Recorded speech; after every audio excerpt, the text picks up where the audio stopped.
Theological Ethics, the Church's Integrity in Contemporary Context. Let me say a word about the title. First, the term theological ethics suggests that this is a series on what Christian theology has to say about ethics. There are some important distinctions in Christian ethics.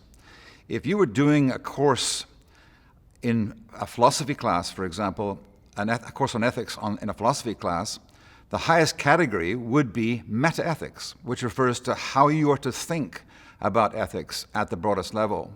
Well, the equivalent of metaethics in Christian ethics is the category called theological ethics.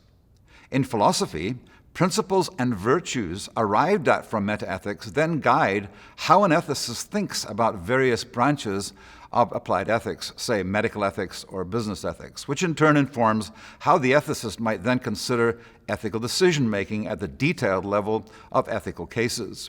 This is sometimes called casuistry, which, as the name sounds, refers to cases and how they are assessed.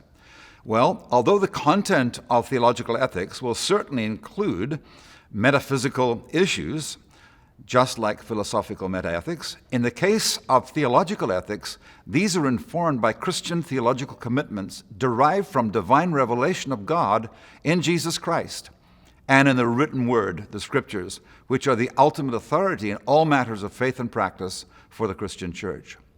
This series in its entirety is a discussion of the grounding for Christian ethics in the triune God, in the gospel of the God who loves us, the God who is for humanity, as these are revealed to us in the Scriptures. All of this to say, this is not a series that enters much into current ethical issues in any detail. It is not a case series for sure. I'm not convinced that providing a case series is even the right way to do ethics anyway. In many situations, we cannot know the answer to particular cases in advance of studying them. Rather, this series seeks to provide some answers to the why questions about Christian ethics that guide us as we come to specific ethical decisions. If we don't think well about why we make the ethical decisions we make, we will always be prey to the unquestioned cultural assumptions of our times. Take, for example, the many areas of sexual ethics. People can read all the commands of God about sexual behaviors in the Old and New Testaments, and if they decide not to revise them and adhere to the rules of the normal interpretation of Scripture, they may still want to ask, why? Why does God ask us these things? Is God just a killjoy who wants to take away our fun? So, for example, why does the command of God restrict sexual intercourse to the sex act between a man and a woman within the boundary of the covenant of marriage? This has to do with matters of ontology or being. That is, it is grounded in who God is, and it is grounded in who we as humans are, as people made in His image. Who we as human beings created by Him and in covenant with Him are. I'll say lots more about this when we come to the lesson of ethics as sexual in the 8th chapter. A colleague of mine questioned whether that chapter should even be in this book on theological ethics, when perhaps it should belong in applied ethics. And my answer is that the lesson in this series deals precisely with the ontology of sexuality, and therefore with that which can then guide us into applied sexual ethics and case studies. This is what, in my opinion, is missing in the Church's discussion of sexual ethics. What sex is and what it means is what is poorly understood. Anyways, that is just to whet the appetite for what is ahead. The second part of the title expresses the purpose of the series, which is that the Church might live in integrity in its contemporary context. This has more than one meaning. The title is loaded, if you like. First, the hope is that the Church will have integrity by being true to the revelation of God in His Word in its ethics and not fall prey to listening first and foremost to contemporary culture in its pursuit of the ethical life. That's not to say that all culture is bad, given that humans were made in the image of God. The reality, however, is that human culture is both good and deeply fallen and flawed. Seeking to know what is right and what is wrong apart from relationship with God is, as Dietrich Bonhoeffer said, the primal sin of Adam and Eve, and it persists in our day. The church and every Christian has integrity when they seek what is good and right in that relational context. I fear that the contemporary church in the West is so deeply and indiscriminately enculturated, and that it is incapable of arriving at theologically informed ethical decisions regarding the big ethical issues of our time. And I'm referring to issues like medical assistance in dying, the use of fetal stem cells, the use of social media, care of creation, and responses to global warming, homosexuality, premarital sex, racism, transgenderism, and so on. By integrity, secondly, however, I mean this. Integrity of the church has to do with helping the church and Christian persons to have integrity with respect to being the church and being Christians with respect to moral character and ethical reflection and moral action. When Christians profess to be people of moral virtue and to a certain set of ethical commitments, but fail to live in a way that is consistent with this profession, this lack of integrity influences the world adversely.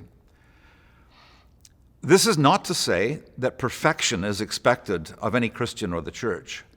People of integrity are confessing people, not perfect people. People who acknowledge their sins and return to pursuing the broken ethic.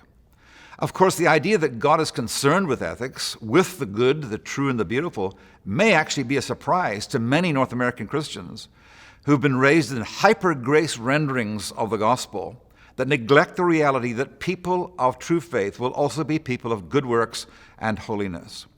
We sometimes refer to Christians with no concern with obedience to the moral law of God, expressed in the Ten Commandments as antinomian, against the law. All of these commandments have been repeated for the New Covenant people of God in the New Testament, not as a way of salvation, but most certainly as a means for the conviction of sin, and most certainly as a guide for our sanctification, and most certainly as a guide for civil law.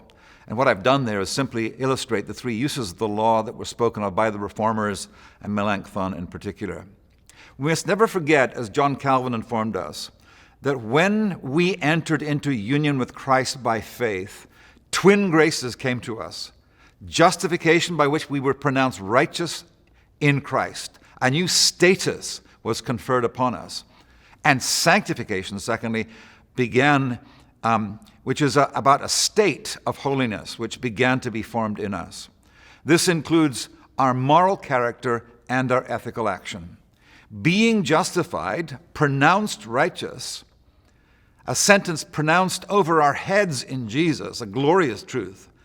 When he rose again from the dead, and we rose with him, we were pronounced righteous. This helps us then pursue our life of holiness, not to be on so that it's not on a performance treadmill in which we try in vain to please God.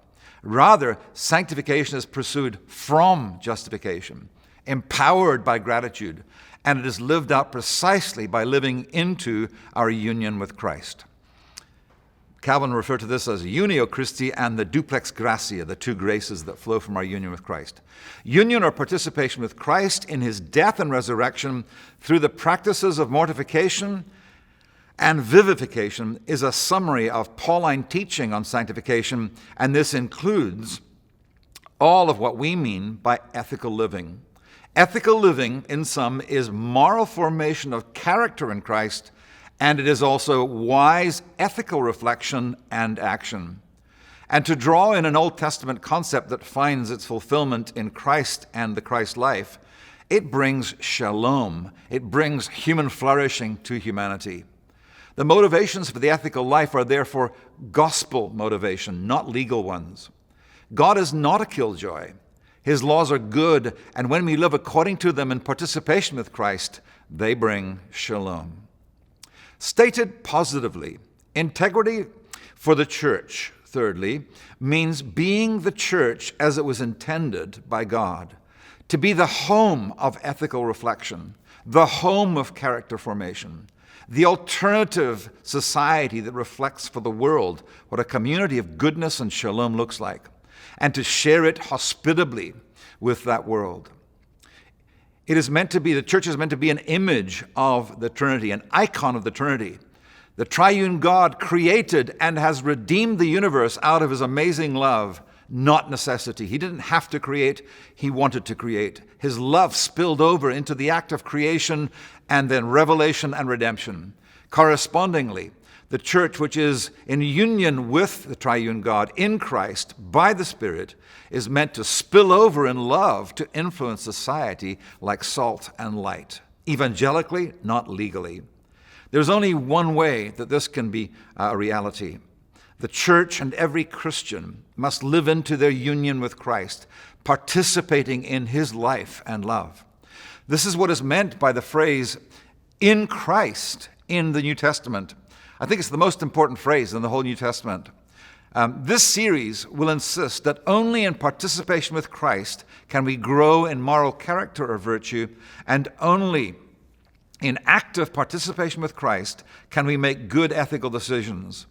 Of course, in this stage of history, where the kingdom has come but not yet fully come, we may not always get ethical decisions right. However, empowered by the Spirit within us, informed by the Word of God from outside of ourselves, and in consultation with the community around us, the community of wisdom, we can get it right.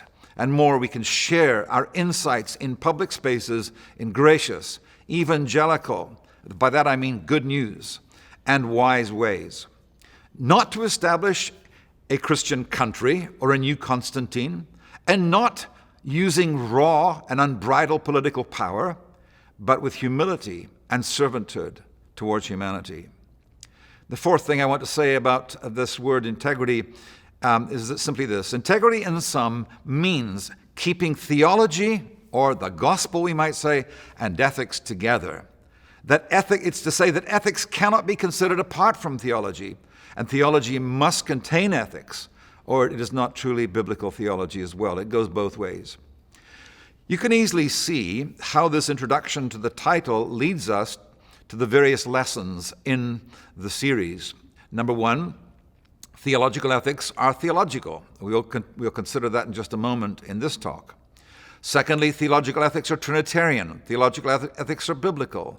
Theological ethics are eschatological.